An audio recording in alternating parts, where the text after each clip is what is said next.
अश्वत्थामा बलर्व्यासो हनुमानस्य विभीषणः कृपा परशुरामस्य सप्तैते चिरजीविनः भक्ति भक्ति भगवंत गुरु चतुर्नाम बपुएक तिनके पद बंधन किए ना सत विघ्न अनेक।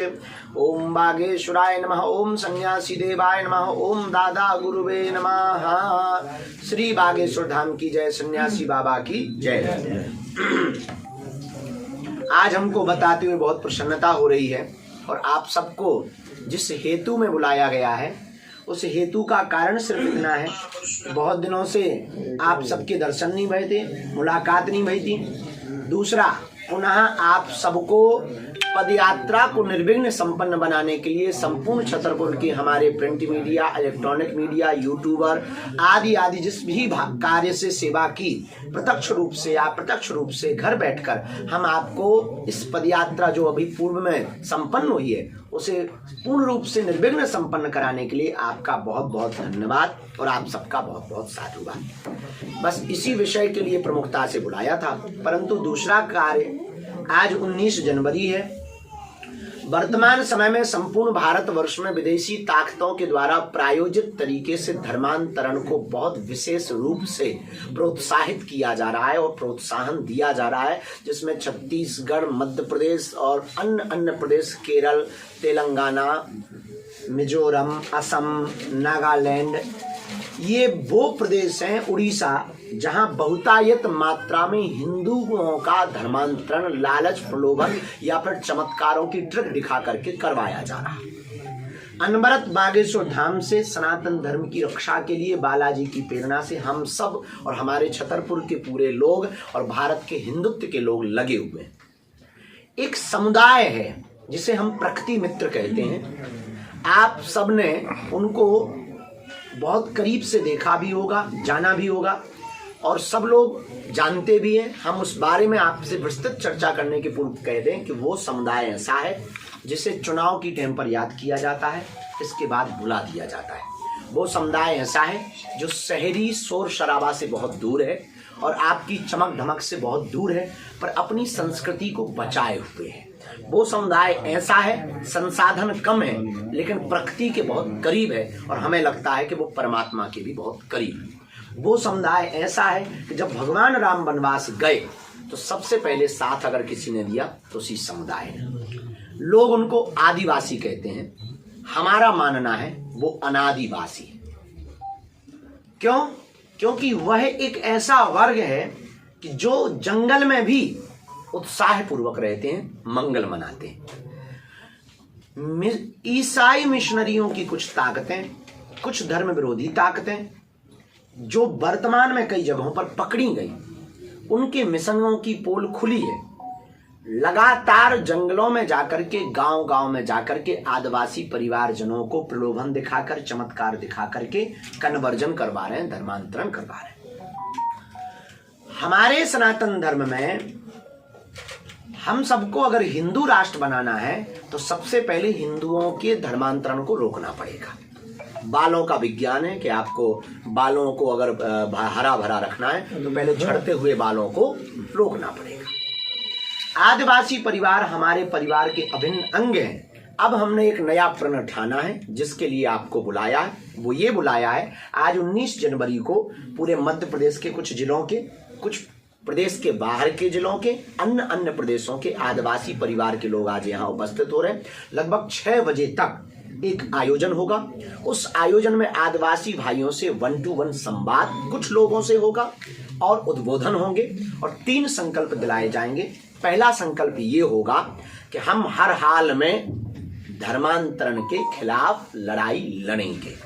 दूसरा संकल्प आदिवासी भाइयों को दिलवाया जाएगा कि अपने समाज को जागरूक करने के लिए शिक्षा पर जोर देंगे और हिंदुत्व का प्रचार करेंगे। और तीसरा संकल्प जो दिलवाया जाएगा वो यह दिलवाया जाएगा कि गांव-गांव में हिंदुत्व को बचाने के लिए, जिलों-जिलों में, गांव-गांव में, कॉलोनियों में हनुमान चालीसा बागेश्वर मंडल बनाया जाएगा, जो पूरे देश में भविष्य में अगर किसी भी प्रकार से रोड पर सड़क पर उतरने की जरूरत पड़ी तो वह सभी बागेश्वर हनुमान चालीसा मंडल के श्रद्धालु सदस्य, मंडल के सेवादार एक साथ सड़क पर उतरने के लिए सेना के रूप में तैयार रहेंगे। उसमें प्रमुख रूप से भूमिका हमारे आदिवासी समाज के सभी जनों की होगी, क्योंकि धर्मांतरण के लिए यह सॉफ्ट टारगेट है।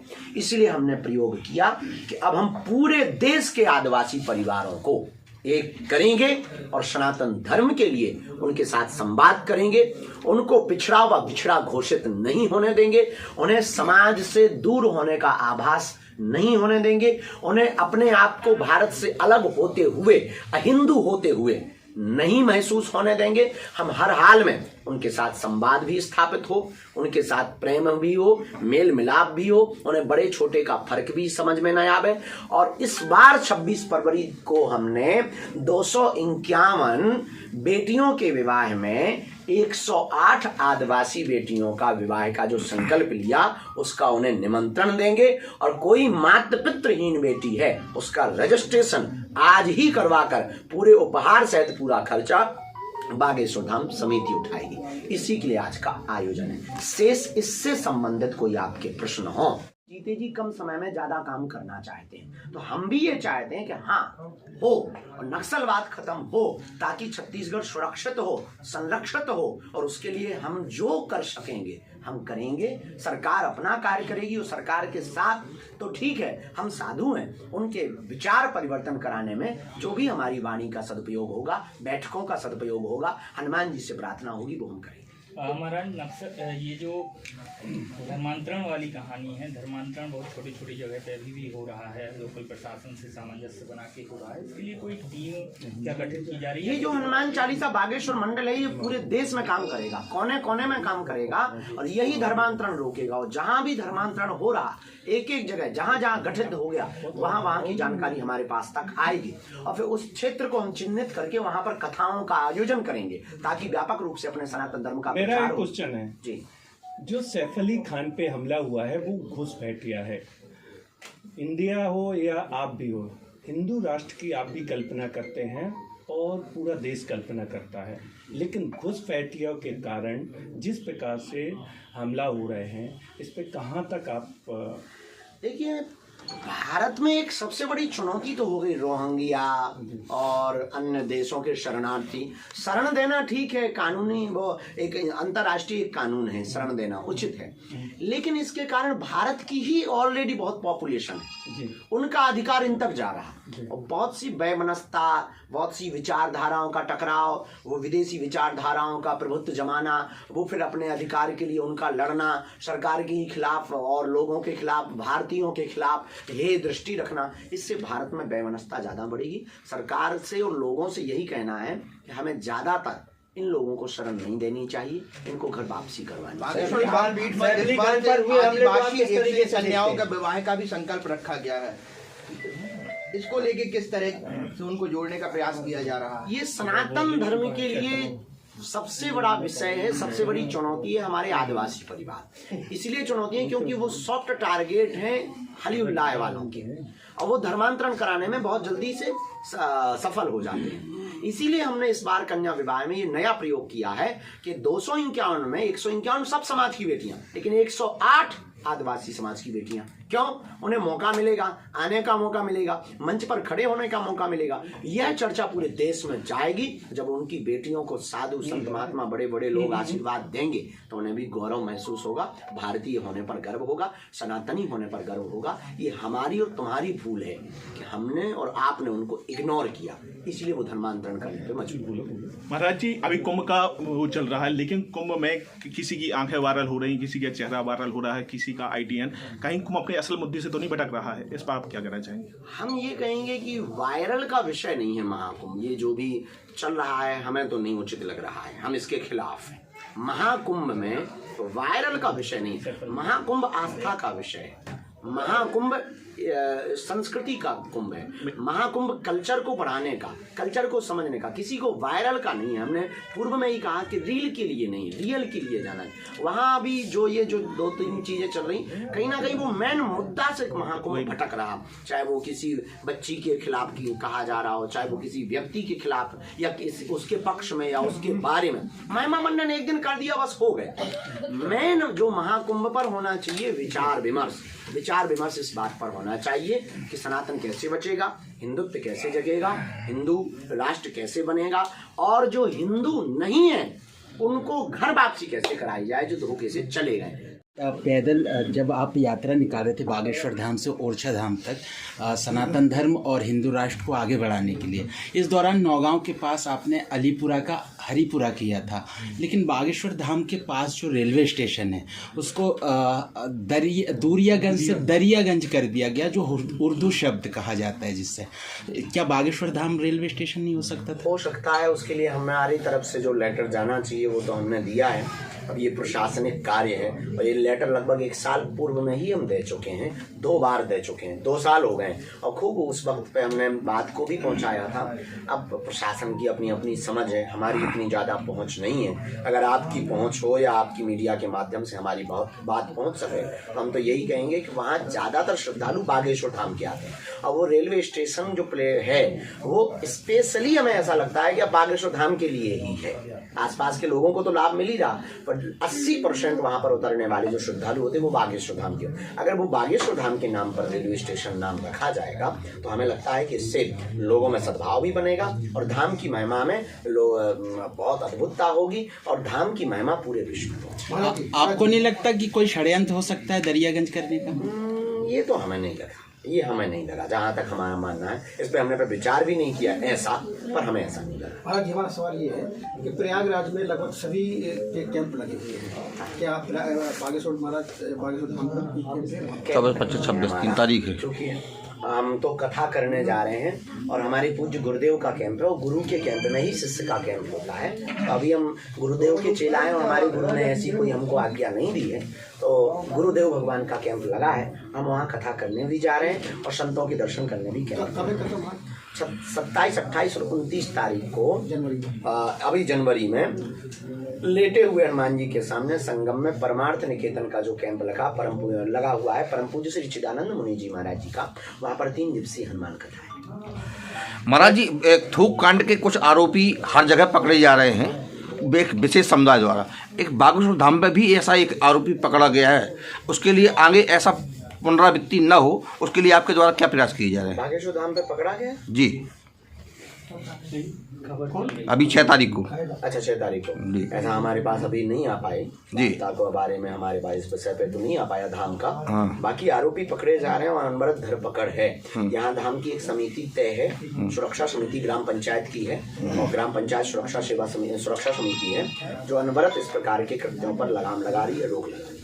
और इस प्रकार के अगर पकड़े जा रहे हैं तो हम तो प्रशासन से यही कहेंगे कि उनको विशेष दंडात्मक उनके ऊपर कार्रवाई की जावे और उन्हें समाज से भी बहिष्कृत किया जावे। ऐसा करने वालों को ठीक रास्ता दिखाया जाए। गुरुदेव, आपने कहा कि आदिवासी समुदाय के लिए जो संकल्प है, एक शिक्षा का संकल्प, कैसे जागृत होंगे वो शिक्षा के लिए, कैसे मोटिवेट? अभी गांव-गांव में एकल विद्यालय चल रहे हैं गांव-गांव में, और शिक्षा के संकल्प के लिए हमें पहले शिक्षा के लिए उन्हें जागरूक करना पड़ेगा। शिक्षा वो शेरनी है कि जिसने भी उसका दूध पिया वो कभी हारा नहीं। ठीक है, आपको अगर ज्ञान है तो आप किसी भी आदमी से बाइट लेने में और इंटरव्यू लेने में सक्षम हो सकते हैं और किसी भी प्रकार का तर्क रख सकते हैं। अगर ज्ञान नहीं है तो एक साधारण सा आदमी भी आपको जवाब दे करके चुप करा सकता है। राम नाम तो चलता है। हाँ, तो शिक्षा के लिए अभी हम जो आदिवासी परिवारों में जो करने जा रहे हैं कि अभी आप जो बागेश्वर धाम का हनुमान चालीसा मंडल बना रहे हैं उसके द्वारा 1-1 घंटे का आध्यात्मिक कोर्स वहीं के आचार्य या पुजारी या मंडल का सदस्य करवाएगा। क्या बागेश्वर धाम में भी गुरुकुल खोले जाएंगे? हाँ, गुरुकुलम की पद्धति 2026 या 27 में प्रारंभ हो जाएगी, निर्माण कार्य प्रारंभ हो गया है। गुरु जी आपके छत्तीसगढ़ में लगातार जिस तरीके से लोग नक्सलवाद बढ़ रहा है, तो जो आदिवासी परिवार है वो नक्सलवाद की ओर जा रहे हैं, उनको कैसे रोका जाएगा? कितनी चुनौती है कि ये नक्सलवाद, और क्यों आखिर है? क्या आप भी छत्तीसगढ़ में काफ़ी रहे हैं, काफ़ी जगह गए हैं, लोगों से मिले हैं, इसके पहले एक हत्या हुई थी वहाँ, उसके परिवार में आप कवर्धा भी गए, क्या आपने देखा है, क्या आपको एहसास हुआ है कि क्यों ऐसा हो रहा है? देखिए, वो ये लोग बहुत सरल होते हैं, बहुत सहज होते हैं, जैसा इनको कह दो ये वैसे ही करने पर उतारू हो जाते हैं। तो इसीलिए हमने आदिवासी सम्मेलन का एक संकल्प लिया है कि हम आदिवासी सम्मेलन करके जन जागृति करेंगे। आदिवासी जन जागृति सम्मेलन जो आज रखा है ये अनवरत जारी रहेगा, पूरे देश में हम इसको करके समस्त देश के आदिवासियों को एकत्रित करेंगे। यही लोग उनको समझाएंगे, वो परिवार के लोग हैं, उन्हें बताएंगे कि आप देश के खिलाफ मत जाओ, आप समाज के खिलाफ मत जाओ। नक्सलवाद, गृह युद्ध ये देश के लिए सबसे बड़ा कैंसर नामक रोग है, और हमें भरोसा है कि सरकार अपना कार्य करेगी, उससे भी रोक होगी और उससे भी ब्रेक लगेगा। और धाम की टीम और यह आदिवासी जन जागृति सम्मेलन जब जगह जगह होंगे तो वो भी नक्सली बनाने में रोक लगाएंगे, इसमें किंचित मात्र भी संदेह नहीं। क्या बागेश्वर धाम का संकल्प हो गया है कि नक्सलवाद को खत्म करेंगे? एक तरफ सरकार भी चैलेंज कर रही है कि भाई नक्सलवाद खत्म हो। देखिए, हम तो समाज के प्रत्येक कुविचारों को